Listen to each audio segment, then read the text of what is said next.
Unspoken Issues. Ladies and gentlemen, welcome to the Unspoken Issues podcast. We are the one-stop shop for 90s comics discussion. That's right. I said it. Write it down, put it on a deposit slip, and send it to the bank. Tonight, we are going to be talking about a two-parter that happened in some annuals from DC in 1994. These annuals, you guys might remember these Elseworlds annuals that occurred back around in 1994. This one is the Super 7. And with Elseworlds, you know, we got the potential for some crazy stuff happening in these issues. So I want to step back, though, here real quick, bring on the guests. Dean Compton, of course, Unspoken Decade is here. Super 7, we're talking Elseworlds, we're talking 90s comics. This is DC. I'm loving it. I love me some What If. I love me some Elseworlds. Tell me all about what you're thinking here as before we get into this story. Yeah, you know, I'm a big mark for Elseworlds and What Ifs as well. You know, this story just always resonated with me. I probably read it 35, 40 times. I had both parts when I was a kid. Read them to the point the covers came off, and then I just pinned the covers on the wall, you know, so that, like, you know, I could be reminded of it all the time. I mean, it's one of my, there's nothing, like, honestly innovative about it. I don't mean that in a bad way. It's just very straightforward and very good. Everything is executed incredibly. It touches on every note. If you're a DC fan, it's really cool to see the interpretation of these characters. If you're not, it really doesn't matter. They give you everything you need to know right off. And yeah, the 1994 Elseworld, 1994 DC annuals, they were all Elseworlds. I don't think there were many other two-parters, if any other two-parters within those, but they really hit the gamut here that year, which, you know, all those annuals, they gave you so much from, like, you know, this great story of alien oppression and the indomitable human spirit to samurai Batman and pirate Batman. So you got all that. And then John Burns, what if Superman came here during, like, you know, he's on the British side during the Revolutionary War. Yeah, it's during the Revolution. Yep. So you got all of this stuff that this year. So I think it was a great idea. I think this was well done on every level. You know, I hadn't read it in like a year, and if I haven't read it in a while, it always brings me to tears. It did when I was young. It still does. And I'm really excited to talk more about it. I will say before we get started, though, it's funny that it's called the Super 7, because Super 7 now is like a toy company, and they make a bunch of cool shit. They should, really? They should sponsor us. Yeah. They make the reaction figure. Oh, okay. Oh, I didn't know that. I know the reaction figures for sure. I've seen plenty of those shared throughout my timeline and stuff that I was looking at. Really cool looking. You know, they're basic little tiny figures, but they look awesome. Star Wars figures, you know, right, for the most part from the 80s. You know, 5 points of articulation. Yeah. But yeah, it's funny that, you know, that, like, now when you say Super 7 has an entirely different connotation. Well, Darry, you're here, buddy. You said, are we doing the Super 7 story? Oh, man, am I so down? So, yeah, you know, tell me a little bit about it. You ready to talk some Super 7 tonight? I am absolutely ready to talk about Super 7. I love this story, full stop. I cannot recommend this story enough. I think it is one of the best stories DC did during the 90s. It uses the Elseworlds format to its fullest potential. It says all you need to know about these characters are their names and what you brought to the table. Don't worry about the details. We're going to tell you a great story. I wish this were perpetually in print like Watchmen. I wish I could just hand it to people because I love it. It makes great use of limited space. I mean, these are just two annuals, but you get not only a complete story for all the characters, but you get some phenomenal character moments, which shouldn't be a surprise because this was written by Carl Kiesel, who did some of my favorite comics from the 90s, especially from DC. And then the other thing, which I mentioned to you guys before we started recording, but obviously the Super 7 comes from the Seven Samurai, which is a famous Japanese movie from the 1950s. It also happens to be one of my favorite movies of all time. So I went into this thinking, well, there's no way it's going to be, you know, as good as this cinematic classic. And while it's not, it is still incredible. And it's very much inspired by the narrative of that movie. And there are a couple of scenes that Kiesel seems to take directly from the movie to great effect. It's more than an homage. It uses the narrative and the story and that idea of almost class warfare to tell a great adventure story. So yeah, I cannot recommend these two issues enough. Yeah, I've never seen the movie. When you mentioned it, though, I was wondering if you would give me a description of what it was like, and that's perfect. I'm glad you did.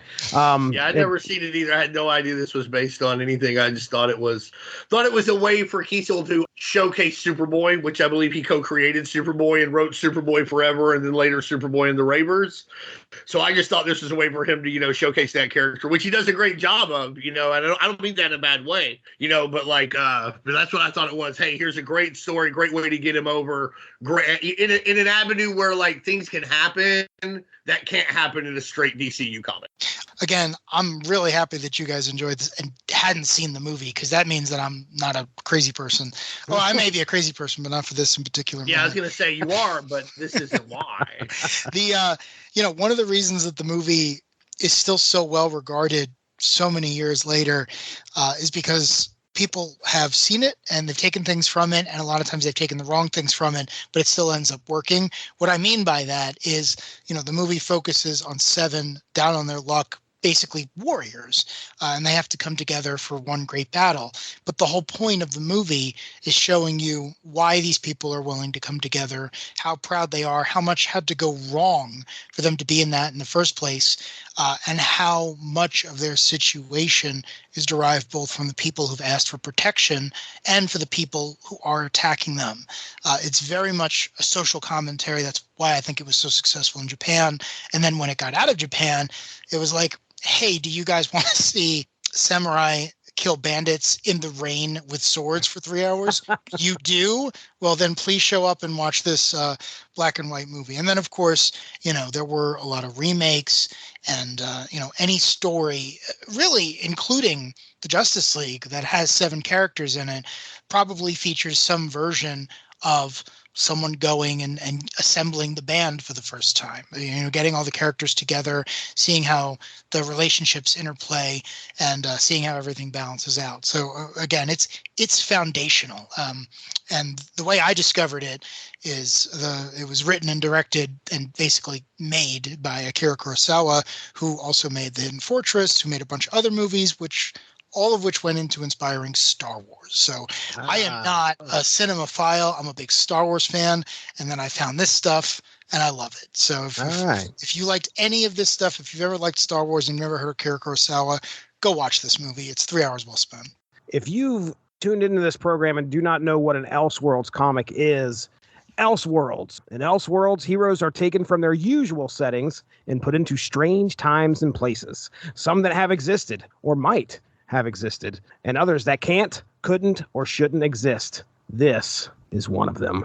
All right, there it is. Yeah, so that's the thing too. Elseworlds, it's funny because it starts with Gotham by Gaslight. Retroactively, at the time they didn't have this brand, but later they would do it. They would retroactively say that was the first one.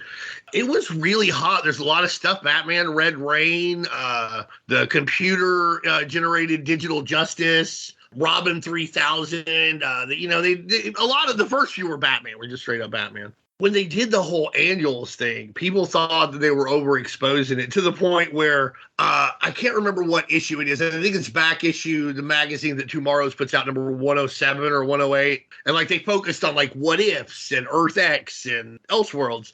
And this guy was like, these annuals were a waste of time and overexposed the brand. They didn't do anything good. But I defy you to 2 things. Number 1, read these 2 issues and tell me that this somehow overexposed it wasn't good. Number 2, I don't even know what you're talking about, to be honest.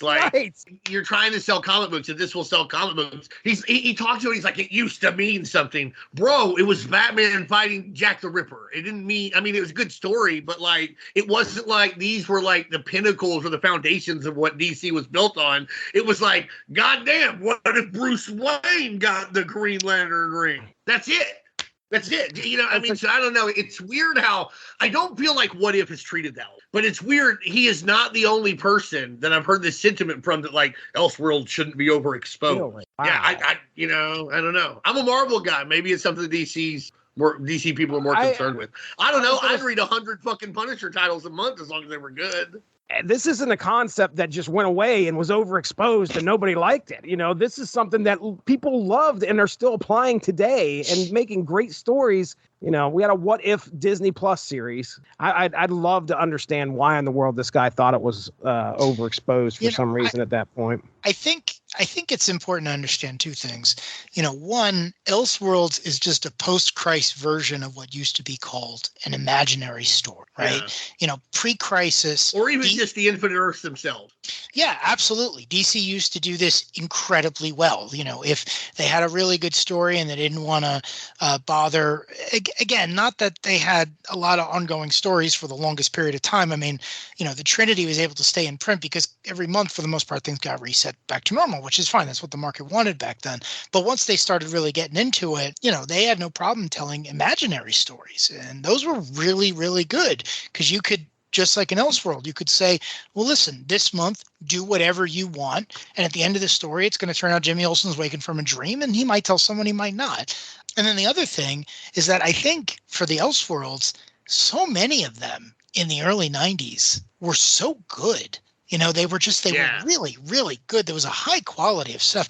I know I came to it in 1996 via Kingdom Come, and that's still one of my favorite comics of all time. And it having the Elseworlds brand on it, I feel like people our age got very protective of that brand. And it's saying, listen, if you're not going to hit the highs of Mignola drawn Batman and Alex Ross drawn Superman and Captain The Golden Age with James Robinson and Paul Smith. Oh, the best Justice Howard Chaykin's Secret Society of Superheroes in 2000, which is, I think, the most overlooked Elseworlds of them all. Like it is great, and just people don't get there for some reason. Yeah, there was a great one later on. I don't even know if it carried the Elseworlds title, but JLA Destiny by John Arcudi, which I love. I don't know why, but I love it. But yeah, I think part of the problem is it was a victim of its own success. There's so many of those early Elseworlds. I mean, if you're starting off with Mignola drawing steampunk Batman, you really can only go downhill. So, you know, when you get to the point where Elseworlds maybe is being thrown on books that, you know, like a What If, it's like, well, we're just trying this out. We're not saying it's still going to be in print in 20 years. We're trying it out. People are like, oh, that shouldn't have been an Elseworlds. That should have been something else. As opposed to across the street where, you know, when I was reading month-to-month comics, there was always What If. Some were good, some were bad. Most were just there. You know, there wasn't necessarily a mark of quality. It just meant, you know, weird stuff's going to happen and the toys aren't going to be put back in the box at the end. Right. And to your point, Jesse, too, I mean, look at this. Like now, you have the Flash movie that's coming out. You have the Flash TV show. You will have cartoons that have the Flash in them, and everybody can tell the difference. And, like, it's wild to think that once upon a time, like this guy said it was overexposed. That's why, sort of why DC did the Crisis. They thought people were too stupid to know that, like, there were alternate realities. And now, like, things are, like, tripled down. There's got to be, like, 6 versions of Spider-Man right now. Right, that, like, you could go look at any time, counting the comic book, you know. And, you know, I mean, I think, yeah, it's wild to think this stuff would ever be overexposed, especially too with what Darry said. Half of the classic Silver Age Superman stories are imaginary. You know, arguably the greatest Superman story of the 1980s, Alan Moore's, you know, Whatever Happened to the Man of Tomorrow, is an imaginary story right off the top. So yeah, I don't understand that guy's point of view either, but you know, but I do want to say, after bagging on that guy a lot, Michael Urey does a great job. Back Issue is a great magazine. I don't want to come across like I'm bagging on the magazine. I get it every time it comes out, 8 times a year. You should subscribe. Like, that's a free plug. He didn't pay me anything to do it. He's been very nice to me, though. Well, hey, these 2 issues, it looks like it's really close to 120 pages. Great story. Let's talk about the first one here. So here we go. Like you said, written by Carl Kiesel, penciled by Brock L. Rohr, Kurt A. Schultz on inks, Glenn Whitmore colors, Albert de Guzman on letters. And this first issue happened, this is Adventures of Superman Annual number 6. Title of the story, Part 1, The Longest Night. The Horde has arrived. Their goal is that of dominating the universe, and now they look to conquer the Earth. Terrorizing the world, they decree that civilians will lose their lives if any metahumans join in any resistance. Valiant battles were fought and scores of human lives were lost. And as the casualties mount, humanity begins to betray their superheroes in order to fall in line with the Horde and save their own lives. Many heroes begin to leave the Earth as there seems to be nothing left to protect. One last gasp to turn the tide of war was headed by Lex Luthor. However, it was stifled as Lex and his team were killed. That was 9 years ago. Now all hope appears to be lost, save a small uprising being cobbled together by Jimmy Olsen, who happens to be conspiring with Counselor Lana Lang. Jimmy Nick Fury Olsen. He has an eye patch now. He does have an eye patch. He is conspiring with Counselor Lana Lang, a human liaison trusted by the Horde. Lana tells Jimmy she knows where Superman is, which could be a key factor in defeating the Horde, obviously. Believing Lois Lane to have been killed in a Horde-led attack, Clark Kent has been working as a slave, much like the rest of humanity, bereft of hope. Jimmy finds him with news that Lois may not actually be dead. Reinvigorated Superman escapes the Horde compound with Jimmy, and the two regroup looking to find other heroes that may help their cause. Wonder Woman soon shows up, and the trio goes to find Batman in Texas, of all places. I assume, much like Coast City, a lot of the cities, Gotham City, Metropolis, have been destroyed. In fact, we see a lot of stuff in Metropolis. It's pretty much gone. They also stop by what used to be Coast City to talk to Green Lantern and run into a young, powerful resistance fighter that has taken the name of Superboy. The team believes Superboy to be too brash, posing more of a danger than a help, so the team refuses to allow him to join in on the fight. Their next stop is to find Wally West, who lost his leg in an attack by a mob of angry people and remains traumatized. However, his spirit is not yet completely broken, and he also agrees to join them. The heroes show up at a Horde facility that has been demolished. The cause? Superboy. They all agree Superboy can join them, but mainly so they can keep an eye on him. Now the team head to a resistance base in Metropolis to rally the fighters there, where they are greeted by a new hero, in quotes, who wishes to join them. Metal X, the kryptonite-powered body of Metallo with Lex Luthor's undamaged brain controlling it. The Super 7 now aims to take the fight to the Horde. There you go. That is our synopsis of part 1 of this 2-part series.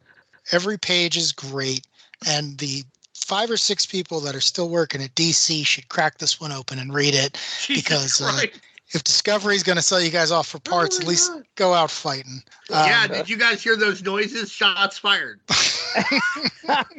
I feel very bad for DC because while I am a Marvel zombie in every definition of that word, most of what I would consider my Desert Island comics came from Vertigo or DC in the 90s. So I mourn, but things are going to get rough over there. Anyway, this comic is great. And from the beginning of the issue, I wanted to mention real quick the art. So we were talking about this before we started, but I love the art in this issue, and I don't recognize this artist's name from anything else. And what little research I was able to muster didn't point me in the direction of any other comic. So if anyone is reading this and knows what else Brock Orr has done, please let me know, because I really enjoyed this.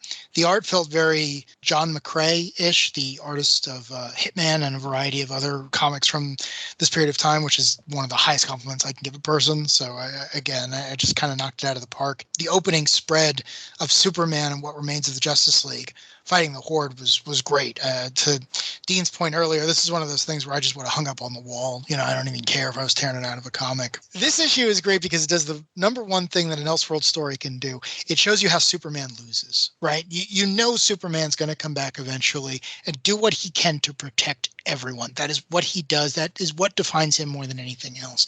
But Elseworlds says, okay, yeah, but what if he has a bad day, a real bad day? And how do you hurt Superman? You hurt the people around him. You hurt the people who have been entrusted to him because they are vulnerable. And the Horde have a very great gimmick. We don't spend a lot of time, and this is something that was taken from the film as well, you don't spend a lot of time with the villains.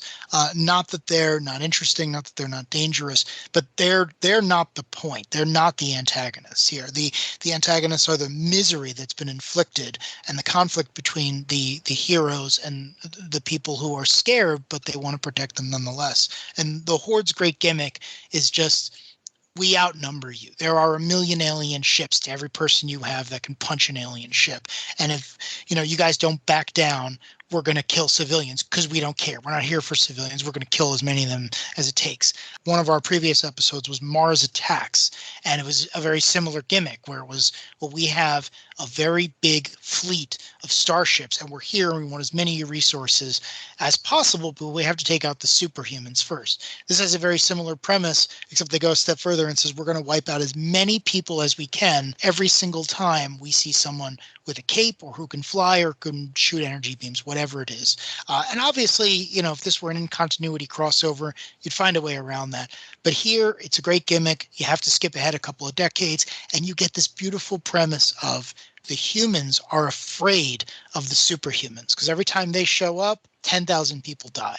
And I just one of those great gimmicks that I think you could tell 100 stories about. Watching the heroes leave, because they're just like, what's left? We are here to protect these people. They don't want our protection anymore. They do not want us here. And it'd probably be better if we just left anyway, because that is the only way we can protect them and make sure that they live, is so we aren't around. Well, also, I mean, there's a certain amount of self-preservation involved. One of the things you see is like, the people crucify Green Arrow. A government sends, attack helicopters after Hawkman and Hawkwoman and blow them away. Not that these heroes, are like, oh, well, there's going to be trouble. I guess I won't deal with it. But like, okay, so there's a bunch of people who don't want me around. They're going to be terrible. Like they cripple Wally West. Right. But also, now the government's going to also try and kill me. I'm going to go figure out where, something else that I can do where I can help more surreptitiously or just go somewhere else for a little bit. Right. Although I got to say, I don't know where he went, but I wish Captain Marvel would have showed back up. He's holding his own. You don't see what happens to him. I bet that he's one of the metas that, would show up later in this continuity. I'm not saying that I've got a 50-page script for Captain Marvel coming in a sequel that is based on Yojimbo, another Akira Kurosawa movie, but I'm also not saying that I have that in case, again, anyone who works at DC has listened this far. Both of them. Listen, Marie Evans works very, very, very hard. It's true. I wish she had, because only, like I said, only like 2 or 4 people work there, so you're gonna be working real hard. I wish she was given unlimited money. I really do. Anyway. Yeah, I agree. It definitely feels like Captain Marvel is prominent in a bunch of crowd shots in the beginning of this thing. And it definitely feels like there was a story there about Billy hiding in the crowd. He'd have been 10 years older. He'd have been about 17 or something, right as the heroes. There's a sequel somewhere of just like, what is Captain Marvel getting up to now? I feel like, part of the story would be like he's never stopped being Captain Marvel, but he's just a lot more surreptitious about it. Like, I don't want to get exposed. I don't want this stuff, to happen. But yeah, like you feel like there's something there with him. Poor Green Arrow, though. Like he doesn't, like for this world, he doesn't even have superpowers. Y'all went too far. Crucified with his own arrows. I love Green Arrow. That wasn't right. Yeah, but you jump ahead and we already did the synopsis, but there is a panel in here that every time I read it, it just gets to me. Superman, for being a character that is 80 years old and an icon in every way you could use that word, doesn't have as many great stories as I wish he did. But here, when Jimmy and Lana come to him and he's like, well, I have to help. And he breaks open and you see that even in the lowest moments of despair, he has kept his costume. Yep. And he says, this is a job for Superman. And you see this person say, you've asked for my help, regardless of all the terrible things that my help has brought to these people that I've dedicated my life to. You're asking for help. I cannot not give it. And he's ready to go. I was standing, I was applauding. I was like, this is what I want from this character. You find a good way to take the most powerful fictional character ever committed to 4-color, and you say, how do we get him to believe once again in the mission? This thing knocks it out of the park. It's such a good moment, and it's so 90s too, because he then puts on a long leather coat. Like, he's not just putting on his old costume. Like, he's changed a little bit. And again, this is 2 years before Kingdom Come, when Alex Ross would redesign into the black S symbol, the gray in his hair, the kind of more standoffish. This is a Superman that gets down in the muck and says, I have to help people. Not doing so is killing me more than anything else. And I wanted to make sure that moment was pointed out because I love it so much. You mentioned the crucifixion of Green Arrow. All of those panels are really powerful. Like, Blue Beetle, it looks like, has thrown his costume into the trash and is walking away. Carpal tunnel syndrome, am I right? All right, guys. But that's what I'm talking about with the art. I mean, if you know who Blue Beetle is and you know who created him, to have an homage to Amazing Spider-Man 50 right in the middle. Very nice. Of this annual, it's like you know what you're doing. I mean, was that in the script? Was that artistic license? Neither would surprise me because, again, both of these guys, just Beautiful. High marks. Wow. High marks to everyone involved. Yeah, it looks like the atom just shrinks. He's like, I'm out. He just shrinks to where he's never going to be, involved in the I assume real he world. goes and finds another tiny indigenous society like the one he lived with in Sword of the Atom. All that's left is humanity, but that's not where things are going to end, because Lex gets is it the Blackhawks? Oh, yeah. He gets a Black yeah. Hawk stealth bomber. Yeah. Yeah, he gets them involved, and of course, unfortunately, it gets stomped out, and he is presumed dead. Yeah. I mean, and you look at that lineup, Slade Wilson, first off, they're like, oh, they didn't have superpowers. That's Deathstroke. He totally has superpowers. But then, you also had, Selena Kyle, Catwoman, Dick Grayson, Nightwing, Jim Harper, the Guardian. Yeah. There are a few other people that I wish they would have had, like Tim Drake, who could have been, like Robin, or Agent Liberty, Gangbuster. Gangbuster would have been one. And what about the guy from Madison Square Garden in the Carnage comics? He had a big knife. He could have come right out of there, gun out there, stab. He's always ready to go. I was ready for that, because if you open the second issue, there is graffiti in the background for Pantera, Metallica, and Megadeth. I was just waiting for the second issue. I was all ready to be the person to mention him this episode. Nice. Knocked it out of the park. Oh man! Nice. I was ready. I saw that. He was there. He's keeping it alive, baby. He's spray paint. He's stabbing guys. I guess it's better that he wasn't on the Black Hawk, because he was able to continue to, fight the war and keep Megadeth alive. So way to go. You should keep Megadeth alive. That Black Hawk scene is great, because every time I read that, I think, why don't I have that book? There are 100 terrible comics featuring Slade Wilson, the Terminator, and not one where he is leading the Blackhawks, whose origins are, we are a private air force that bombs countries that have been conquered by fascists. That should be on the stands every single week from now until the sun burns out. And if you want to make Slade Wilson the head of the air group, I don't know what you call a bunch of fighters, I would buy that. Why is that not being published? That's brilliant. That's so good. Yeah, no, I mean, I agree, and I think that looked good. And honestly, it's one of those things where you get why they're killed, but you would have liked to have seen more of them later. But it's not going to work if they're around. This is the big moment where everybody's like, "Oh, we can never do anything." The Superman moment you talked about too, where he's like, "I'm sorry, I can't help you. This is a job for Superman." That is usually the first moment when when I was rereading these, that's the first moment here where I tear up. The next one in the first issue is when they go to see Wally West. And Wally West is just he's got metal legs, and he's like, I'm not fast anymore. And and they're like, I'm sorry, no, we won't ask you to do this. And then all of a sudden he busts out the ring, and you full page. He's like, I've never ran away from a fight in my life. And I'm starting to tear up now, honestly, because this guy really has nothing to offer, very little. I mean, I know he still has fast hands, but he doesn't think he can run anymore, and he will. He'll run one last time. And it's just so beautiful. That moment, it's funny because even the first time I read it, you knew he's going to die at that moment. It's not going to work out. It's not going to work out for him, but it's going to work out for everybody because it's something he's going to manage to do. And that's just that's such a powerful scene for me. This comic means a lot to me too, because, I got it in 1994. Man, that wasn't a good year. It's about a year after my dad had killed himself, which was always, difficult. And I was about to start high school, which was difficult. My parents, my mom and my stepdad, went fucking nuts one day on crystal meth and tried to beat me up. And I ran away, and I stayed with a guy for 2 weeks, my friend for 2 weeks. Then they sent the cops after me. They somehow got the cops to believe everything, that I was somehow terrible and that they were great. And so, I was just terrible. But you would read something like this, and you knew there was hope. You knew that as long as you were Jimmy Olsen, who honestly is the real legacy of Superman here. He is the real, even more so than Superboy, to be honest. Because, no matter what, this is a never-ending battle, and he never stopped fighting. And I would read this comic in those moments, And I would be like, it's going to work out for me. I'm going to figure out a way. And eventually other people will help me, even if nobody has up until now. And I've been very fortunate. I found those people. And I think by any metric, I have succeeded beyond most people who were dealt the cards that I was dealt. But, and I'm not trying to, bring this into a downer. I'm sure I'll make a joke about Cyberports or something in a minute. We'll get this right back up.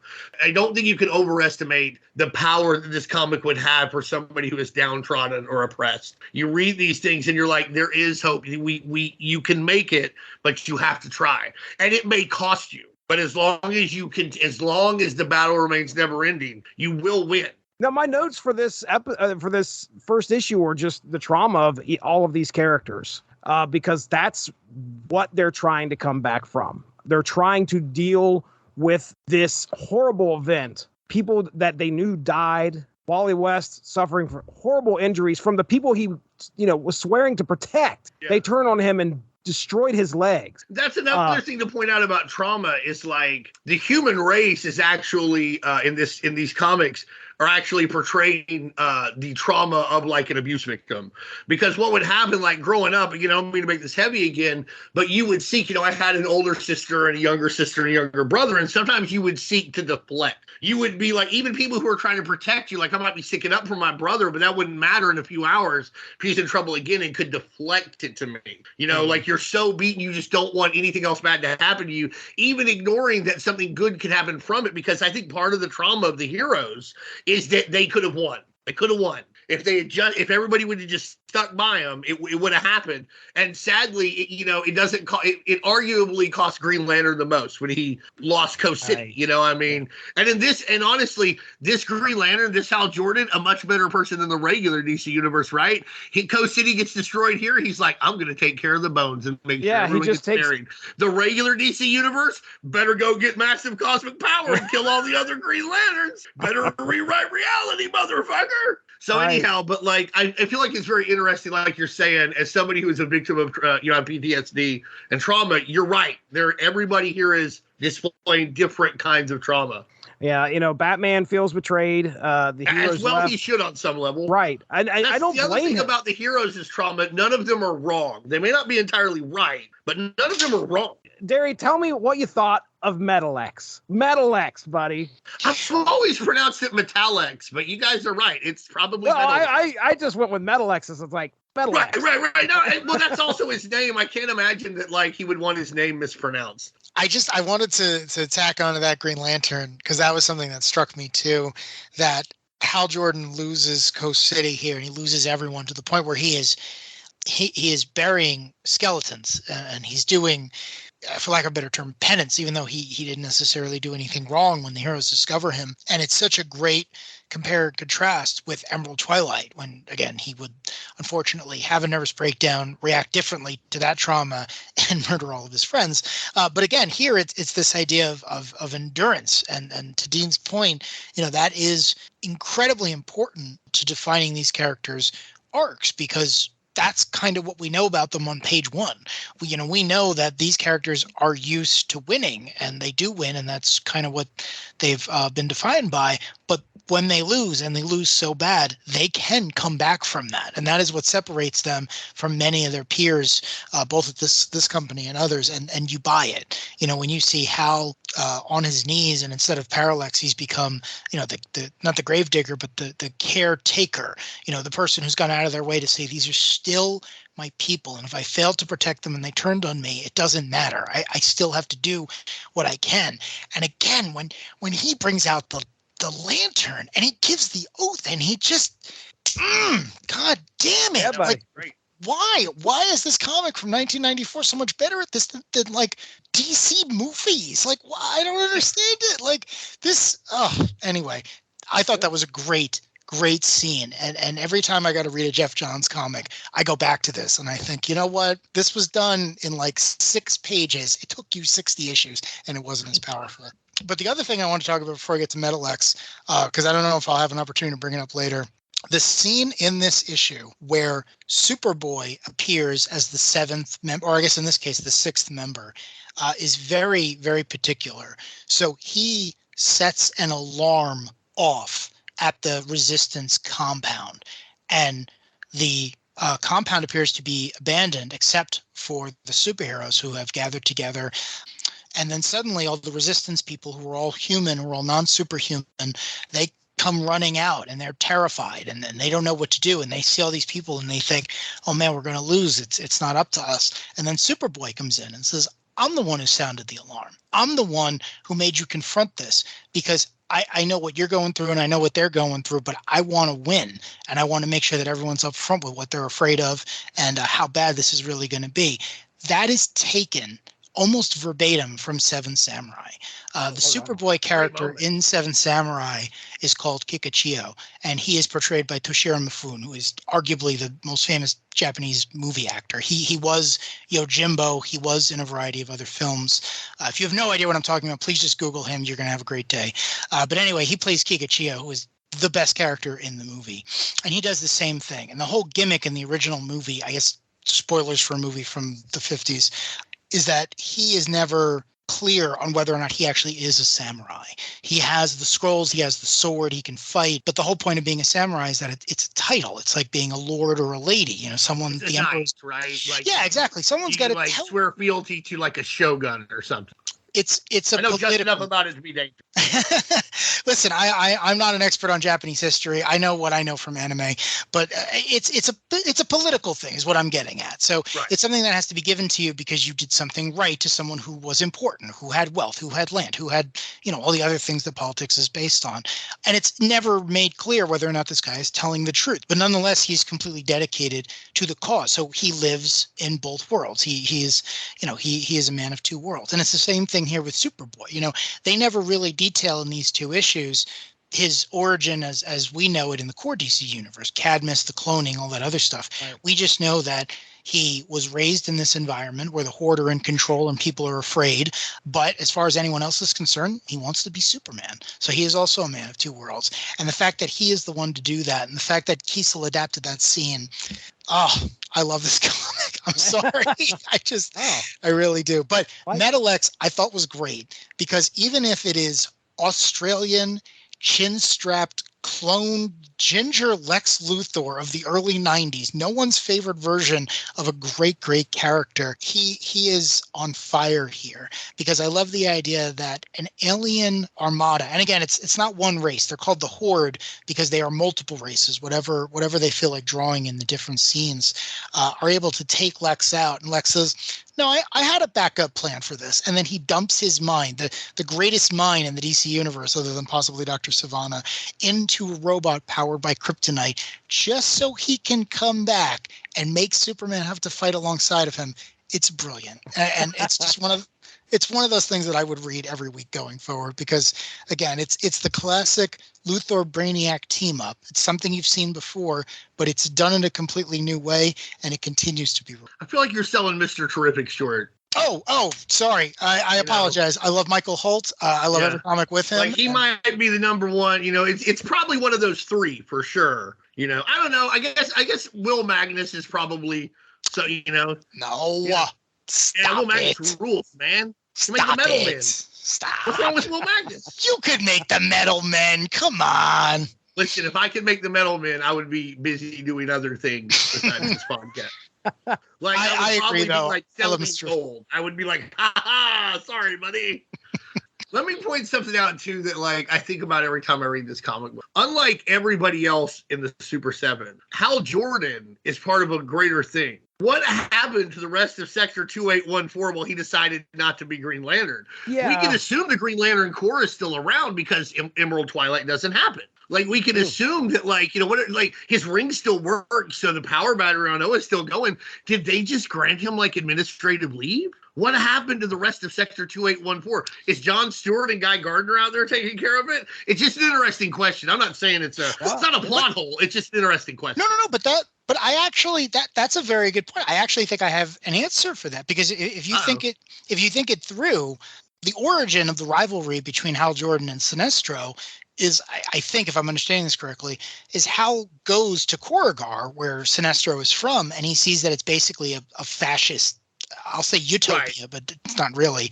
It's a lot like Latveria, but Exactly. No one goes to bed hungry as long as they do exactly what they're told and they don't speak out and they don't even think the wrong way. Fine, great, good. Right. But I think it's this same thing where it's like we are the guardians of the universe, but we are absolutely not omnipotent. And a sector could be a planet, could be a system, could be a galaxy. It all depends on the concentration of intelligent life. And I think in most cases, the Guardians don't know what the heck is going on, So Sinestro was able to take over his sector, make it run like a Swiss watch. And what do the Guardians say? They say, you're really good at that. You should teach everyone else. Listen, we got this guy from this planet. They don't even have interstellar travel. They're savages, but the ring chose him. You need to take him under your wing. Your friend was his mentor, whatever. Play around with it. So I love the idea that one of the Guardians is like, hey, we haven't heard from 2814 in 10 years. And they're like, oh, that's weird. Oh, he was the savage, right? Don't worry. He's probably gonna die any day. They got a lifespan of like 3 weeks. So don't worry about it. The ring will find someone else, maybe a Martian. I hear one of them still around. We'll get back on track. Don't worry about it. We got more hate crimes to commit. I think there's a sixth inversion we can get to over with the Red Lanterns. So, well, the Guardians are fascists. That's all I'm saying, people. No one elected them. Guardians are fascists. That's all I'm saying. I mean, there's an argument there.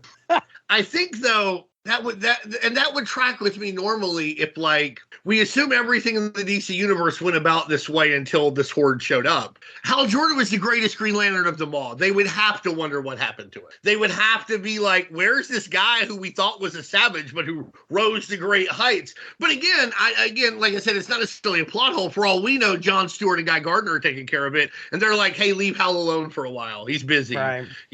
For all we know, like you said, they don't care. They're just like, well, I guess he's dead. We'll get the new one soon. And they lose track of time because they're, quasi-omnipotent and, quasi-immortal. So, and again, I don't want somebody to listen to this and be like, oh, that is a plot hole. It's not. It's just a question. No, it doesn't have to be addressed here. Good question. I mean, I always get in fights with people about that because everyone's like, well, this is a plot hole. This is a plot hole. It's like, no, it's not. You have a finite number of pages and you have to tell the best possible story. And if you assume that everyone who's going to read this has also, like the three of us, read most of the other comics that are coming out, then that's a very small population. You have to, if this was someone's first comic, this would be great, I think, because you see all these heroes at their best, at their lowest, but also at their best. And then you'd be like, oh, man, I kind of want to see what else is going on. So I thought it was a great Hal story. I actually would. We were talking before about how Captain Marvel shows up and disappears. If anyone wants to revisit this time period and show us what Jon Stewart was up to, I can only imagine because that guy's great. I think that people have lost track, too, because you hear a lot about plot holes. But in this case, I feel like what you're supposed to do is you're supposed to fill in your blanks. If there's part of this story, like what happened to the Martian Manhunter, you just make it up. That they leave that part open to you. And to me, that's always been part of the beauty of comic books in a way that like novels and movies don't necessarily get across sometimes because they'll fill in all the blanks, partly for necessity. You don't want to have any dead space in either of those mediums. In comic books, they can just allude to something that might have happened. And then you're supposed to be 12 years old again, up an hour past your fucking bedtime, drinking Sunny Delight and reading this and thinking about all the things it could possibly have, all the things that like Robin could possibly be doing here. Yeah. The late, great Stan Lee said it best. You have a problem with something we put out? You tell us how you would fix it. And if it's good, I'll send you an empty envelope. It'll change your life, kid. I will give you a no prize for doing my work for me. And how many of those people who mailed in letters to Stan the Man and got a no prize work in comics today? I mean, it's exactly what you're saying. One of the best things about the modern superhero story is that it requires participation and it begs you to have an imagination. And they're not plot holes because you're limited in the amount of space and you're limited by the great art. They're questions, and the questions you ask yourself. And if you can come up with a great idea and it drives you to write that story down, then it's canon somewhere, man. They're all imaginary stories. Alan Moore said that. Whether or not they get written down and whether or not they get published, they still exist somewhere. I wanted to real quick just toss this out here because we were talking about the art. And I mean, I know you probably looked at it there, Darry, doing some research, trying to figure out. I go to Mike's Amazing World of Comics. I click on Brock Elhore's name. 3 comics show up. There's 4 entries, but 3 comics. Superman, Adventures of Superman, Annual 6, which we're looking at. Prototype number 13 and Mantra number 20. That's it. Oh, the Ultraverse. Okay. Yeah, all within, we're talking June of 94, which is this comic. And then the last comic he does, Mantra number 20, is April of 95. And that's it. So, this is competent art. This is not horrible. I don't know why, I don't understand why he stopped. Maybe he just went in some other field or whatever. But yeah, you're right. There isn't hardly anything out there on him. Well, I mean, the industry was constricting. And it was constricting exponentially at the time. And maybe there just wasn't work for him.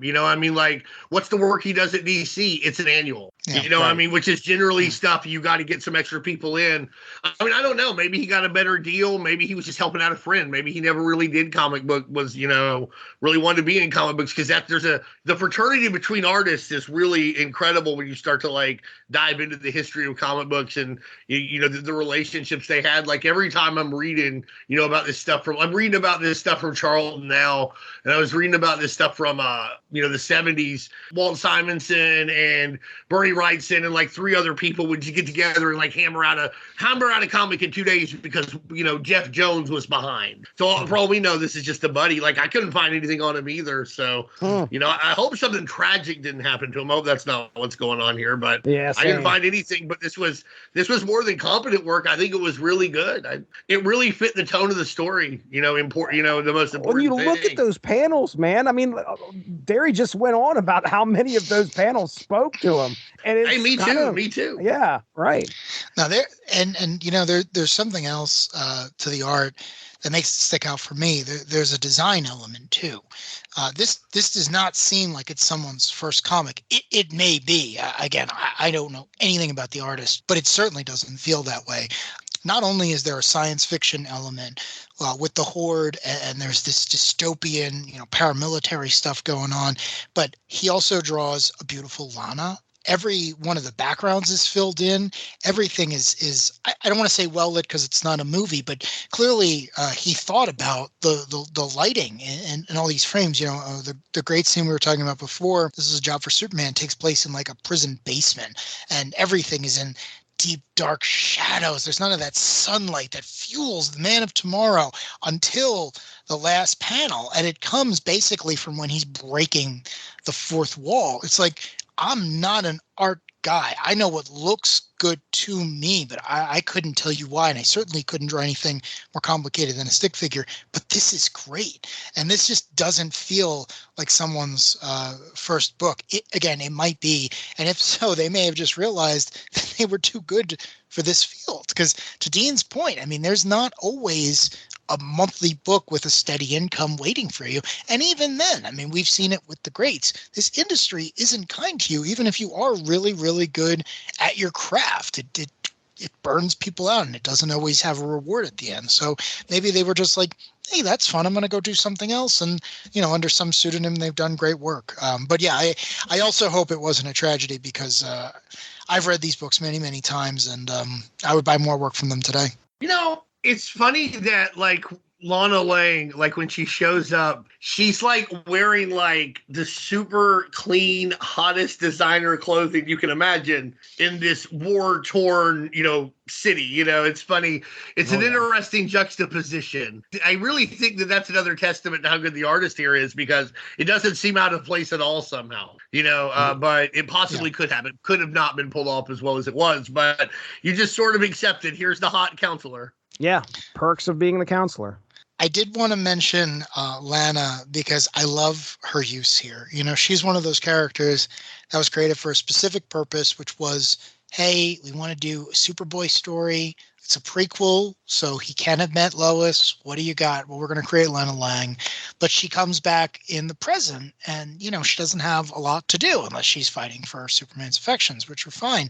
But here, I love the idea that she gets to be the representative of the remaining humanity, that she's been able to parlay the fact that she's very comfortable around superhumans into some level of political power, I guess, and she obviously uses it to help the Friends, but at the same time, she's still competing with Lois, because the entire point of this issue is that Superman only has his great moment and only agrees to come back and only goes away in the first place because of Lois. Lois is tragically killed, and the mere whisper that she might be alive allows the Man of Tomorrow to come out of hiding, as it were. And I'm simplifying the story somewhat, but those are the big beats, and I think Lana's the perfect foil for that, because there's a real vested interest in Superman and thus Superboy and everything else. The other thing I want to talk about is the cover. The cover to Adventures of Superman #6 is Mike Mignola, who we mentioned before as being the artist on arguably the first modern Elseworlds, Gotham by Gaslight. He was also the cover artist on an issue we reviewed in our Law, the Charlton Heroes episode, and this was made the same year. So, he was definitely doing some great DC work back then. I love this cover because not only does it lay out the characters in their new post-apocalyptic design, but in typical Mignola fashion, first of all, you don't see a foot, which I love. I feel like that's a trope. I think it was Rob Liefeld. Mignola, you can't draw feet! There you go. There you go. It's funny how he never gets criticized for that. Yeah. I mean, I don't care either fucking way whether Liefeld or Mignola does, but yeah, it's funny how certain things are only for certain people. I can't draw a foot, but I know I like Mike Mignola, and I know that when I see his name on a book, I buy it. This cover, I think, is great. I really do. The way the Batman is drawn, the way Metalex is shaded in the background, so you don't necessarily give anything away. The characters look more roast, but still, ready for action. It's one of these things that you'd see on the later Hellboy comics, with kind of the crowd shots of, Hellboy being surrounded by both his allies and just these terrible things, and the character always being like, all right, I'm gonna do this. I'm tired. I don't necessarily want to, but I'm going to. And I love that here, because so many comics have Superman especially just ready for action and going and fresh-faced, and here it's like, no, this guy's been through something, and I want to know what it is, and I want to know why he's still here. And again, all the design work, I love their post-apocalyptic costumes. I love that they all have leather jackets. The Flash has robot legs. Batman's got this little, I don't know if it's a cybernetic or just a technological thing on his mask. Like, it's so 90s. The whole thing looks like it was designed by James Cameron, and I love it. I have such nostalgia for that aesthetic. The Batman. We have not mentioned the Batman enough for this first issue. So not only does he pull a Rorschach and is like, I'm not retiring, I'm going to continue to fight you, and I dare you to catch me. And for 10 years, no alien is not only not able to catch him, but even though they know it's him, they don't kill any humans in reprisal because they can't prove it. And again, It's this whole thing of like, you have to be afraid of us. And if we can't prove it's the Batman and we're just going to kill you for no reason, then, we're going to be the bad guys, and you're not necessarily going to turn a supervillain in. That's the most Batman thing I've ever read in a comic. How can they not find him? Like, he's driving this goddamn Batmobile that's like the size of the state of Oklahoma. It's one of those. Like, how can you not find him? The other thing I love, and again, we were talking about the no feet. Batman's costume is mostly pouches by volume. It's not just his utility belt, his famous utility belt. He's got them wrapped around his arm. He's got them wrapped around like bandoliers. They're everywhere. And I guess, in the post-apocalypse where presumably you don't have Alfred, the rest of the Bat family or whatnot, you need more stuff. But I just loved it, because it's just, you wouldn't design something that way now. But in 1994, it's like, well, what does Batman need after 10 years of being on his own? He needs more pouches. He absolutely does. And I am not making Bat now. Yeah, exactly. I am not making fun of that. I love it. I wanted to point it out because, again, it couldn't be more 1994 if it tried. So thank you again for that, Mr. Artist. Great. All right, let's get into second issue here. Boy, oh boy, credits for this one from Mike's Amazing World of Comics. So again, Carl Kiesel still doing the writing. This is Superboy Annual #1, by the way. On sale date, July 5th, 1994. Penciled by Greg Luzniak. And the inkers are multiple names here. We got Jackson Geist. We got Peter Gross, Luke McDonald, Stan Walsh, Andy Parks, Dave Bender, Ray McCarthy, Dan Davis, and Andrew Papoy, all getting credits for inks on this issue. Lettered by Christopher Eliopoulos and colored by Tom McCraw. All right, in our second part of the story, the team is honing their skills and preparing for their upcoming battle with the Horde. Lana tells Superman she can get him Lois, but he has to bring the team to meet her tomorrow night at the remains of the Daily Planet. The team arrives and is immediately surrounded by the Horde. It turns out Lana has double-crossed them, which leads to Wonder Woman getting killed while saving Jimmy Olsen. The leader of the Horde, Krillin, has arrived and seeing the current battle looks to kill all of the citizens of Metropolis. I think he says like every woman, man, woman, and child are dying. Just be ready. Drops this large shield over the city. And the hero's like, okay, we got to get out of here. And they head to underground. They regroup underground. Thinking quickly, Batman devises a plan to get him and Superboy onto the mothership. Albeit Superboy did not know that this was going to be happening, but he got there anyway. Surrounded by the Horde, Batman detonates a large bomb, sacrificing himself and also bringing the ship crashing into the city. The Resistance fighters rally to attack the Horde at this point. Wally West sacrifices himself to save Green Lantern, while Metal X is overcome by the Horde. During all of this, Superman and Superboy head to find Lois. The pair, however, find Krillin and Lana instead, learning that Lois did indeed die 10 years ago, and this was a trick by Lana as she felt scorned by Clark. Krillin uses the kryptonite from Metal X's bodies to subdue Superman and has the upper hand in a battle with Superboy when Metal X, still with enough power to rise, and he impales Krillin from behind, killing him. Finding Superman has died, Superboy puts on Superman's outfit and carries Krillin's body outside, showing the Horde he is dead. This further inspires the Resistance, turning the tide of battle. 1 month later, things appear to have gone a lot better for humanity. Green Lantern summons Superboy and Metal X to tell him he plans on looking for more metas out there, while the other two continue to find the rest of the remaining Horde and eliminate them. That's how we end our story. Now, I did not put every fantastic beat into that story, just the big ones, because there is a lot of stuff that's happening in the second part. But I can't do that justice in a synopsis, because everything that happened in this issue is just, again, we didn't drop at all. This story did not go down. It just went up from issue 1 or part 1 to part 2. Man, it's fantastic. Now that I know that it's based on a movie, there's just, in my life, there's nothing spectacular here. There's not really much innovation. There's not really any new ideas, but everything that's done is just done perfectly. And so the second issue hits all the beats. You're pretty much from the start of it, you kind of know how most things are going to go. I got to say, I really like Lana Lang. And personally, I'm like, you should pick her and not Lois. I like her better. That's a hot take. It's just how I feel about it. I don't know why. I like the underdog. I love her, but listen, if you want to bone Superman, tell him. What are you waiting for? Dude. Honestly, be like, hey, listen, I'm sorry, I lied. Lois, she's dead. But we had to get you going, or we were going to die. And also, I love you.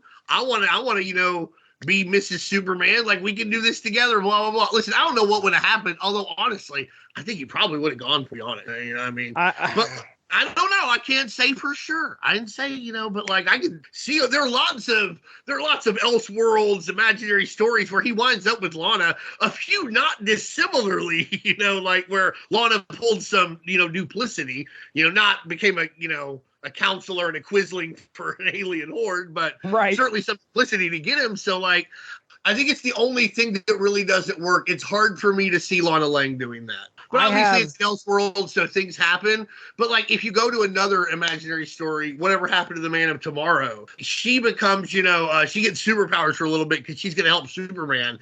And she overhears Superman say that she's great, but he's always going to love Lois. And she is devastated, but she's like, I'm still going to go help him. Yeah, I'm going to show him who really loved him. I just don't see what she knows about Superman and what she knows about herself. There's no way this ends well for her. Oh, hey, listen, I sacrificed the rest of your fucking post-apocalyptic Justice League, but you and me, let's hook up. I just don't think that that just doesn't seem like something she would think of. It's an Elseworlds though, so that's a very minor minor quibble there. What you said is what is written in my note here practically. As I put, someone needs to explain Lana Lang's turn.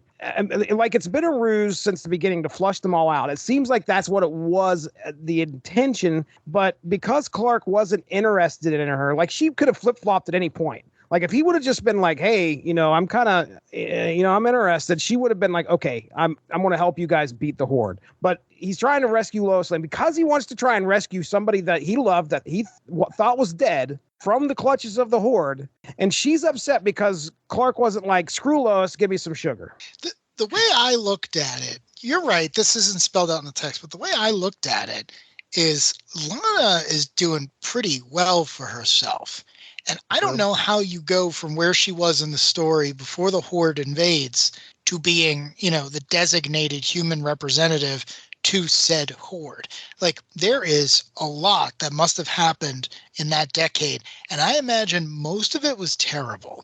The fact that Lana gets to the point where Superman finally comes back, and it's because of a lock of hair that she's cloned or whatever. Like this really almost thin plot. And the fact that that breaks her and says, oh man, you were never going to love me. You were never going to save me from this. All this stuff that I sacrificed, the miserable, awful things I must have agreed to placate our overlords, maybe wasn't worth it. And for her to break like that, I just thought, we don't know what she's really been through. And I kind of wrote off a lot of it to that. But you're right. No one ever really comes in and says something along the lines of, oh man, we broke you 5 years ago, and ever since then you've just been our you've been playing along. Up until the moment it happens, the reader really is supposed to believe that she's supporting the resistance movement. So maybe it's not 100% fleshed out, but I do buy it because again, it's a long-standing thing, the Lana Lois Superman love triangle. But I also think if there had been a few more pages just spent on going over what she had to endure to survive and flourish during those 10 years, I'm sure it was awful. I'm sure it was as bad, if not worse, than anything one of the main characters had to go through. I'll give you that. Yeah, definitely. That's a good point. That's a very good point. That makes a certain degree of sense, and obviously people do illogical things under duress, but it's still just like, how do you think this is going to work out well for you? Like this, they're like, what's your, it's become one of my favorite things to ask people. I'm like, okay, in a perfect world, what result do you want from this play? Like, what do you think you're going to get? And it seems off, but it's fine. Again, it's her answer would be Superman smooches. right.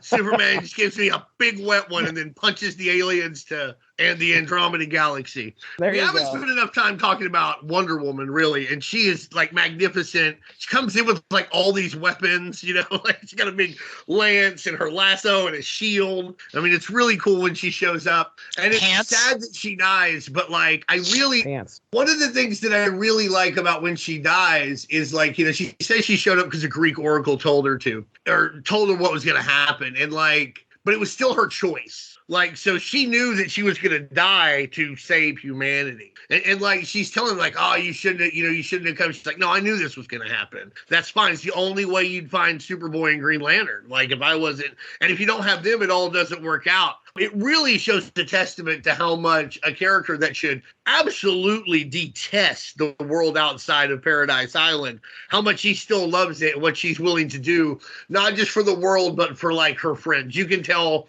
It's really funny how like, in some universes, Wonder Woman and Superman are, a romantic item like in Kingdom Come. And, there's no problem with that. Here, they're obviously just great friends. And there's also no problem with that. They're one of the few, like, couple isn't the right word for it. I guess pairings that really could work either way. Like there's, you can ship them if you want. If you don't, that's fine. But like either way, the love and respect that they have for each other always comes through. And it really, really, really shines through here. I alluded to earlier the moment where Wally West saves Green Lantern, who is talking mad trash as he destroys these guys, telling them, the only way he's like, you better run. The only way you can get to me is if you're yellow. One of them finds a yellow. It's the only yellow thing in like the entire comic book besides the Kid Flash costume.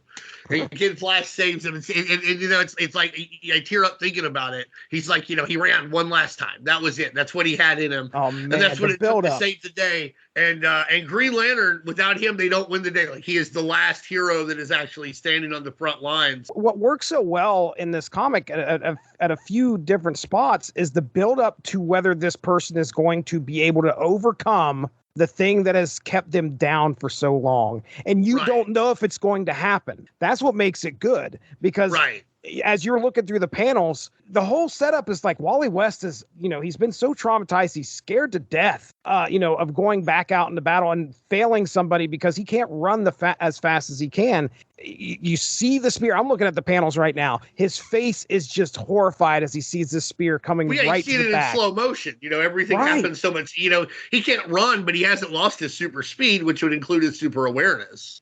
You don't know if Wally's going to be able to pull this off, because he has to get past himself in order to do this. And it is just tremendous when it happens. It's fantastic to watch him make this move. And finally he runs. There's other moments throughout the book where you're like, okay, is this person going to be able to do this? Are we hanging on? We're hanging on by a thread. And then that next panel, it comes up and it shows us they finally overcame it. And that's what makes you go, yes. Great script too, because you have Green Lantern who's like, yeah, Wally, you're still the fastest man alive. He's like, not for much longer, and like he knew he was gonna die. I really like the Green Lantern, and I don't know how it worked in the Seven Samurai. I assume if it's a pastiche, it's similar. This guy had to get his redemption. Well, it only works if he lives to this battle. Like he had, like when you get to the end and he's the really the only hero who was on the front lines the whole time. Superman and Superboy like go off on their own things. And he's to the end of the day, by being there on the front lines with those guys, he realizes that in some ways every life he saves is worth like 2 or 3 of the people they lost in Coast City. That like he is utterly redeemed himself. And of course, the end where they kind of do they play on the Lex Luthor Superman thing. Metalex is like, hey, I'm going to be in charge of Metropolis, and the new Superman is like, well, we'll see. And then Green Lantern's like, don't worry, Lex, you're going to get what's coming to you.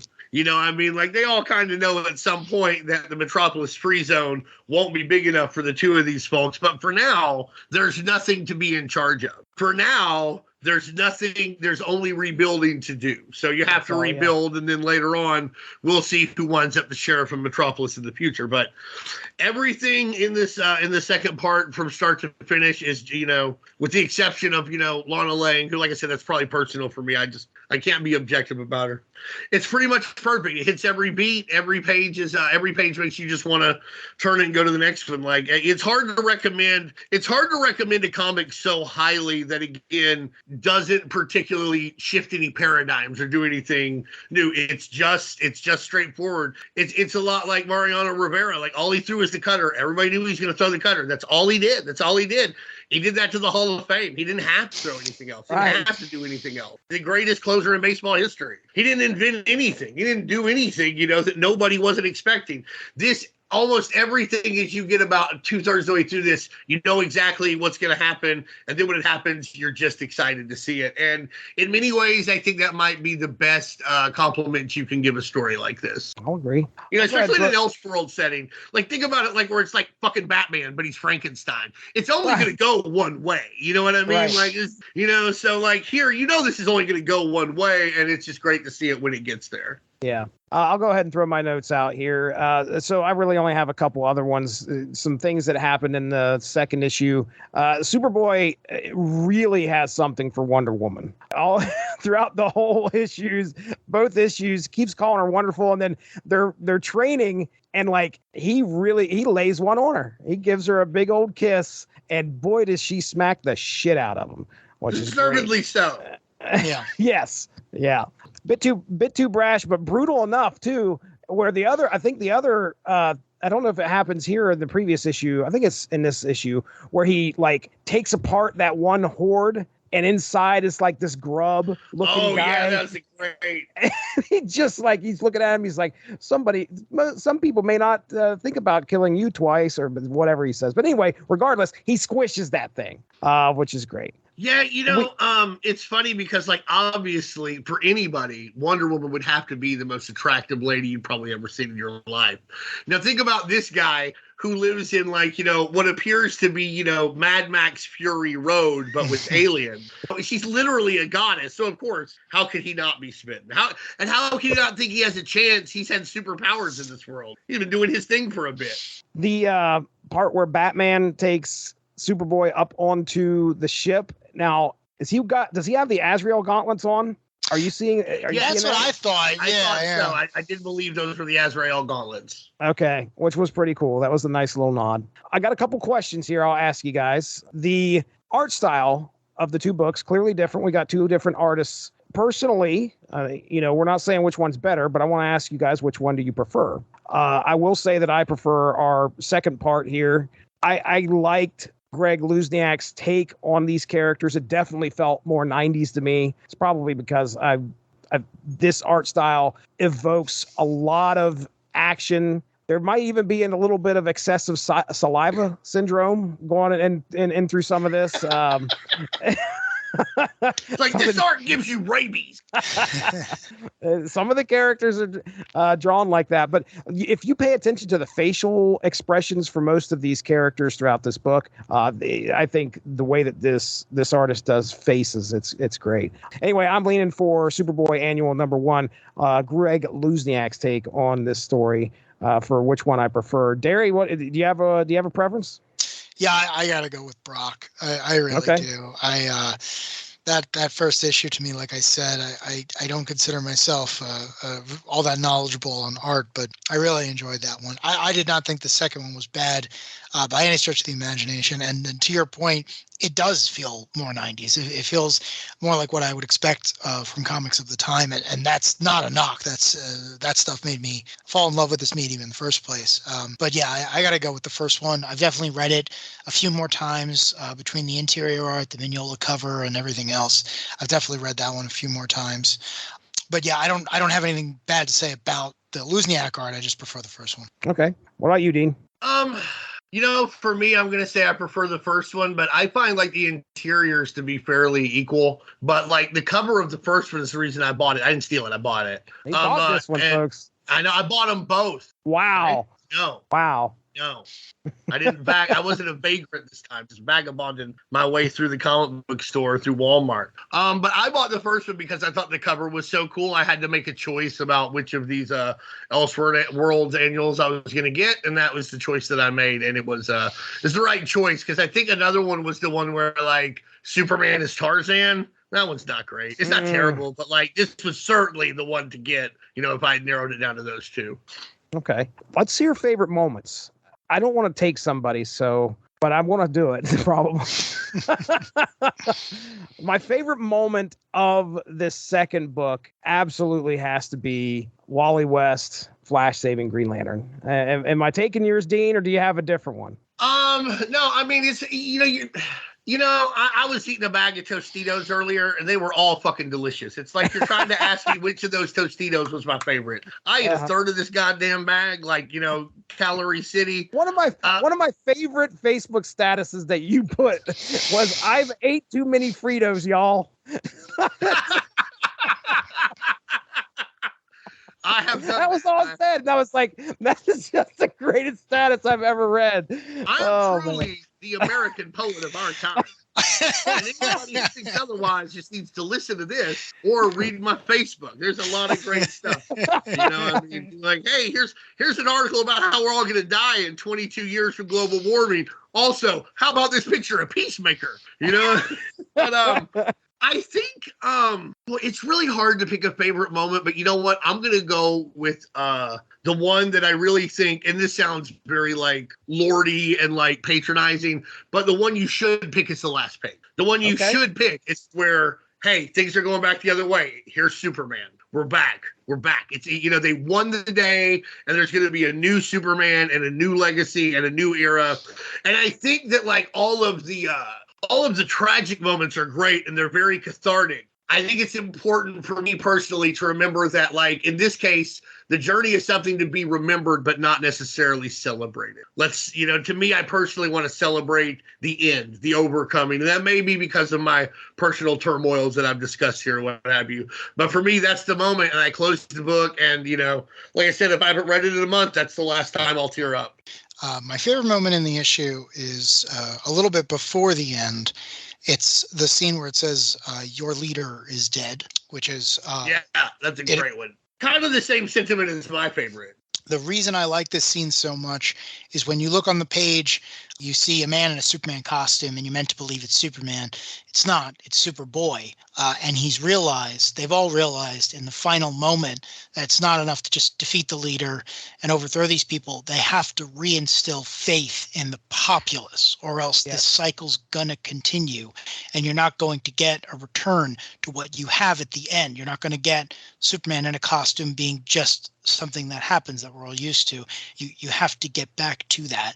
And I love this moment because not only does it give, I'm just going to call him Connor Kent. I know that's not his name here, but give him that moment that he doesn't necessarily have, especially now in modern continuity. The character of John Kent is pretty much the new Superman. He understands the weight of wearing that costume, and it's why he put that symbol on in the first place. He didn't do it arbitrarily. He did it because he wanted to evoke something very specific in the people around him, the people he was trying to save, and here he accomplishes that. And I think that's beautiful. I always like to say that some of my favorite Superman stories are the ones where he's fictional. And what I mean by that is you can often tell a really good Superman story using people who were inspired by him. Famously in the anime Dragon Ball, when the character goes from Dragon Ball to Dragon Ball Z, he becomes an alien, and he fights Vegeta, who is very similar to General Zod. That was all inspired by the writer-artist, seeing all the Superman movies and loving those. The movie The Iron Giant uses a fictional version of Superman. Arguably, Captain Marvel himself was inspired by Billy reading a Superman comic, though I don't know if that's actually canon or something I made up. But here, it's perfect, because you see Superboy take the costume, go outside and say, I've defeated the leader. Now you don't have to be afraid anymore. So when you see this Superman symbol, which I've dedicated my life to, you can feel better about things because, we're all going to be in this together, and I'm going to help you to the best of my ability, which are great. So that is my favorite moment in this comic, because it's not just a triumph, the physical triumph. It's an emotional, it's a psychological one as well. And you can see it. I mean, it's the only time Green Lantern smiles in 2 issues. Even the other humans they look up. The aliens are horrified because they know they've lost. They know, right. I'm sure even when they were flying here, they were being told, listen, this world we might lose this one, and then they win, and they're all like, oh, this is great. These guys weren't so bad. And then a decade later, Superman does what Superman does, which is he wins and he frees everyone, even if it's someone else acting as Superman. I found that moment to be incredibly powerful, and I love it. As far as final thoughts, there's so much in this comic. I mentioned Dragon Ball, and the villain is called Krillin, who is the main character of Dragon Ball, Goku's friend in the comics. I love that. I don't know if that was intentional. 94 is kind of early for Dragon Ball to be famous in this country, but this guy clearly saw the same I don't know. thing. We had that shit-ass Nintendo game. Yeah. I mean, again, I'm not going to speak for Carl Kiesel, but I really appreciated that, whether or not it was a reference. Krillin famously being a good guy, but he did start out as an antagonist, so who knows what. Going back to this being based off the movie, the movie is not a great feel-good story. Of the 7 samurai, 4 of them are killed, and it's mostly like petty things. Like I imagine it would be in a real war. Not everyone gets to die killing the head of the enemy army, but most of the right. It's like the Saving Private Ryan moment. Those guys get off the fucking march and they just shot in the head. That's it. Yeah.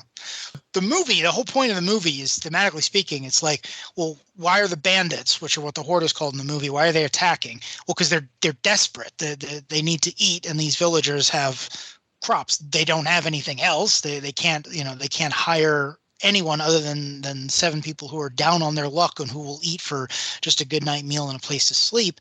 But also everyone's desperate. Samurai are supposed to be high-ranking political people, and at this point in time, they're not. The wealth is being concentrated in a few people. No one's being helped, and the people at the lowest are, on their own. So they have to resort to this. So it's this whole thing about how everyone driven to desperation turns on each other. It's not a a feel-good story. And for the most part, you get that here. But because it's a superhero comic, in the end, instead of it just being, well, we tried our best and our friends died and the villagers get to go on and maybe one day we'll die in a glorious battle, but most likely not. Here, it's the reverse. Here, it's like Superman's back. Green Lantern is back. Even Luthor is back. We're going to fall back into the same shenanigans, but we made it. We made it through. We made it through that awful nonsense of 10 years. So again, I really like that the story, as much as it is adapted for these comics, it's still a superhero story, and I really appreciate it about that. You guys mentioned Wonder Woman early, and yeah, I want to echo that. I agree with all of that. This is a great Wonder Woman story. I mean, the whole revelation that she knew she was going to die in battle, but doesn't hesitate. I mean, if you imagine, you got to be her on Themyscira, and this oracle is telling you, yeah, you're going to die in glorious battle, and we're going to win. But also, this weird teenage kid in a headband is going to try to make out with you a lot. I don't know how you feel about that. So, she makes the most sacrifice of dealing with everything. But well, she can handle it because she's like, but I die really quick after that starts, right? But yeah, it's not a long time. Okay, cool. Fine. Well, as long as I get to the dying part fast. Wonder Woman also shows up to play. Like I always tell people that my favorite Wonder Woman stories are kind of where she's in charge. I mean, listen, she was raised by the gods, the earliest gods of Western civilization. She knows all the great heroes. She knows all the legends. Like, there's no reason she's not the greatest warrior to ever exist. So when she shows up here and she's like, oh man, alien bandits, and I got to help put the team back together and throw them away. Yeah, that's why I became Wonder Woman in the first place. So I just thought she was used incredibly well. And you guys mentioned her weapons. I love that she has kind of a holy cosmic armory, because it's one of those things that separates her from Superman and Martian Manhunter and even Superboy. It's like she's not just strong, she's good with a variety of weapons. Like anything that you think to throw at her, she's going to have a response to. And I just, that's one of the other things that connects her to Aquaman, because Aquaman is good with like underwater weapons and stuff. Between that and like their royal connection, like their characters are very similar. I've always felt like really understood each other in a way that characters, kind of the way Black Panther and Namor understand, and even Doom, they all understand each other because heavy is the head that wears the crown or what have you. But I want to tell you this real quick. Y'all want to hear the dumbest thing about Wonder Woman that I've ever heard? Oh boy, please. Yeah, sure. So it was right when they were showing what Wonder Woman was going to look like in BBS. Okay. And this guy showed her with like the sword and the shield. And this guy's like, Wonder Woman doesn't use a sword. This is like a Facebook conversation. And everybody's like, she uses a sword a lot. And they start showing you all these pictures of Wonder Woman using a sword. He's like, yeah, but back in the 90s when Bill Loebs was doing it, that kind of thing, and Brian Ball and cover, she didn't use a sword. Then all of a sudden, a cavalcade of pictures of this era of her using the sword. Then he's like, sure. But the George Perez stuff, she didn't use a sword during that kind of stuff. That's not part of the character. All of a sudden, cavalcade of like this fucking Wonder Woman using a sword. He's like, okay, whatever, but like, listen, when the character was originally created the way intended, she's a person of peace, no sword. Fucking 55 pictures of Golden Age Wonder Woman with a sword. I'm pretty sure this guy's dead now. Just died, like on the spot, right? Been proven wrong enough. I didn't mean to interrupt you, but while we were talking about Wonder Woman, Darry, I knew you'd want to hear that story. That is the funniest Wonder Woman story I've ever heard. I've never seen somebody get owned on the internet so hard. And like, this is one of, how like sometimes when somebody's getting owned or something, somebody's like, well, they kind of meant this. Everybody's like, wow, you are terrible. And like to imagine like quadrupling down, like quintupling down on this, like, right, dude. Take like stop while you're ahead, man. Gosh, I gotta imagine this guy knew exactly what he was doing, because you're sitting there and you're like, I want to expose a lot of people who maybe haven't read a lot of Wonder Woman comics to this stuff. I'm gonna make these people do my work for me. I'm just saying, I've done that before. I've picked the other side of an argument just to see how much the other side knew. Sounds like this guy knew what he was doing. This guy was one of those MRA guys. All right. Maybe not. I was trying to play devil's advocate. I think he also critiqued the outfit for looking too masculine, like that kind of thing, Yeah. Also, it was too masculine, but Gal Gadot also didn't have arms big enough to hold a sword. Oh yeah, right, of course. So no, I know what you're talking about, and that good-natured trolling, and then you're like, haha, blah blah. This guy was not doing it, but he also was not doing anything other than shrinking it into a corn cob.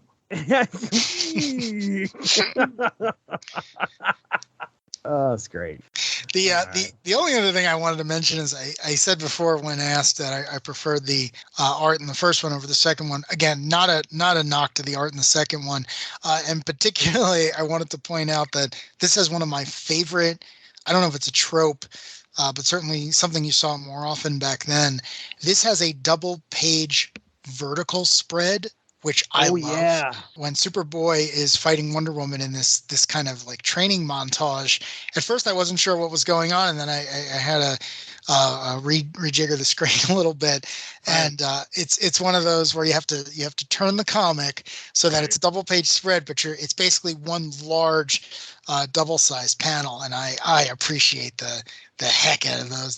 Those took me back. I don't believe they're still in vogue, but I really appreciated seeing one here. Yeah. I like that a lot. Let's bring them back. Hey, listen, man, I got a Wildcats comic coming out right now, so someone somewhere's got 90 nostalgia. In fact, I think DC is right now doing a 90s throwback celebration with variant covers from the 90s. So how about that? I should see what they're doing and not buy any because variant covers are expensive. I don't really buy very many of those. I saw a house ad for it, and I got very excited because at first I thought, wait a second, did I pick the wrong issue out of the pile? And it's like, nope, it's 2022, and you were doing a lenticular holofoil cover. I did see that, yeah. Like of all the gimmicks to like bring back, that's not a good one. Like just slap a fucking hologram on there, or do like those chromium covers, like Exo Man-O-War #0. Like that shit was slick.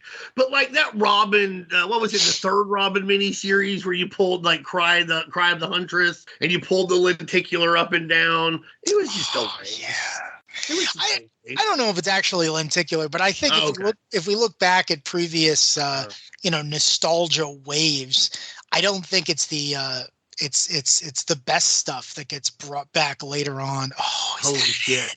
Yeah, there it is right here.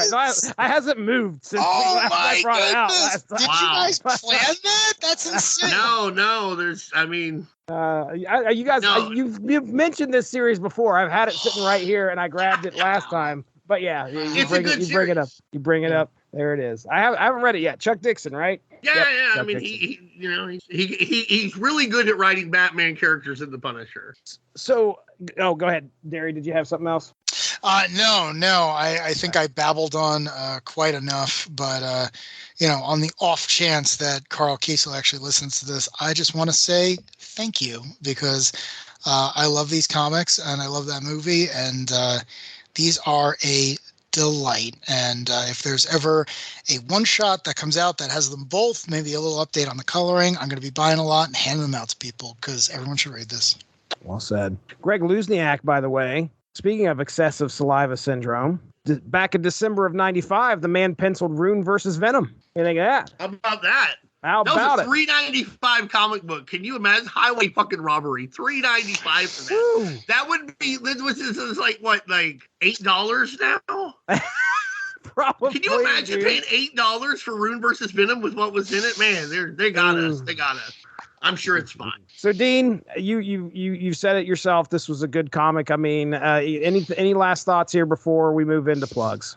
It's important to note that that Lana does come all the way around. Like it's apparently her idea to make Superboy into Superman. And I also want to just touch back on, the image when Superboy, who is now Superman, brings Krillion's body up. And I think the Superman logo, Superman character rather, is like one of the few characters who's like almost the icon means more than the character. There may be a few others, like you could kind of say that maybe for like Captain America, Possibly the Punisher. You know, there are a few other guys like that, but none nearly as big as Superman, where like you see that image can inspire, and it's just, if somebody else had done the same thing, you know, I mean, in my perfect world, Captain Marvel could have, but it probably wouldn't have worked. But like, say, Martian Manhunter or Captain Comet, who are very similar to Superman in power, if they had done it, it won't work without that shield. Like, that's what really got everybody into it, because that icon has so much power. And I really think that one of the neatest subtexts of this comic is showing you again and again how those icons have that power, and how that can transfer to, you know, inspiring other people and eventually inspiring a great number of people. It's really just, in most ways, it's just a perfect comic book. There's not much else to say about it. You probably find it in $1 or $2 bins now. It's worth, it's worth twice that, 3 times. It's worth, you know, I'd pay $10 for each of these. Right. I mean, $10 American. If you compare this to the quality of some of the other stuff that you're going to find in a $1 bin, seriously, land on this, pick it up. You're right. I went to a flea market and found, I think it was either the first part of this story or the second part of it, because I was trying to get as many Elseworlds from 94 that I could, and I knew there was a few out there that I'd missed, and I'd found one of these issues, and I paid $1 for it. So it's absolutely worth $1. So yeah, man, get your hands on it. Fantastic story. All right, we did it, folks. That was the Super 7. And we are the terrible trio. No, I don't know what we'd call ourselves. Aren't those the animal mask Batman villains? Is that the terrible trio? Really? Yes. Oh, wow. Yeah, I'm okay with that. I don't.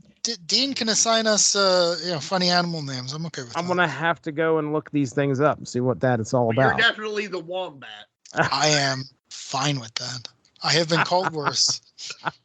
Let's get into plugs. Dean Compton, Unspoken Decade. The UnspokenDecade.com is where you're going to find a lot of great articles and some old school podcasts that we did over there too. We're very active on the Facebook page. We're getting more active on Instagram, and Twitter's still around, so I still do stuff there.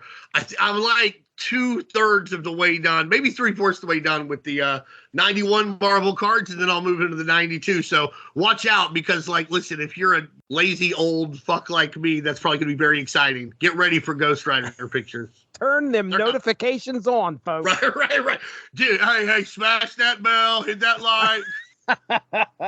Doing it right now. Real though, we'd love to have you come on by. Love it. Hey, this was mentioned earlier. We had a conversation about living assault weapons and Justice League Quarterly number 14, where we took a look at a 90s take on, well, I'll say 90s take, but it's kind of like, a 90s story that involved the Charlton Heroes. And we had a lot of fun discussing that.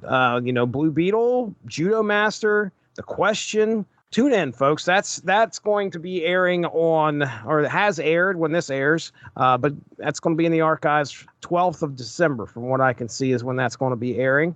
And then, of course, the Source Material Comics podcast, which is right here on the Source Material feed as well. On the 19th of December, Mark Radulich and I are going to do a comic called Slayer, the Heavy Metal Santa Claus. That's Sleighher. Yeah, baby. Watch out. That was a lot of fun. It basically devolved into a list. That's because we were like, okay, this is a comic. Here it is. Let's go to CBR and look at a list. The 10 times you make a list, you check it twice. Perfect. All right. That's going to be it. Thanks to the W2M Network for hosting the podcast. And folks, we hope to talk to you soon. So for Darry, for Dean, I'm Jesse. We'll be talking to you at some point in the future. Have a good one. Bye-bye. Thanks for joining us. Unspoken Issues is part of the UnspokenDecade.com, the home for 90s comics, blogs, and podcasts. Unspoken Issues also has a Facebook group you can join if you are interested. Just search the Unspoken Issues podcast and request to join. All of this would not be possible without W2Mnet.com and the Radulich and Broadcasting Network, so make sure to seek them out for more podcasts. If you enjoyed what you heard today, please feel free to share, and we look forward to entertaining you again soon.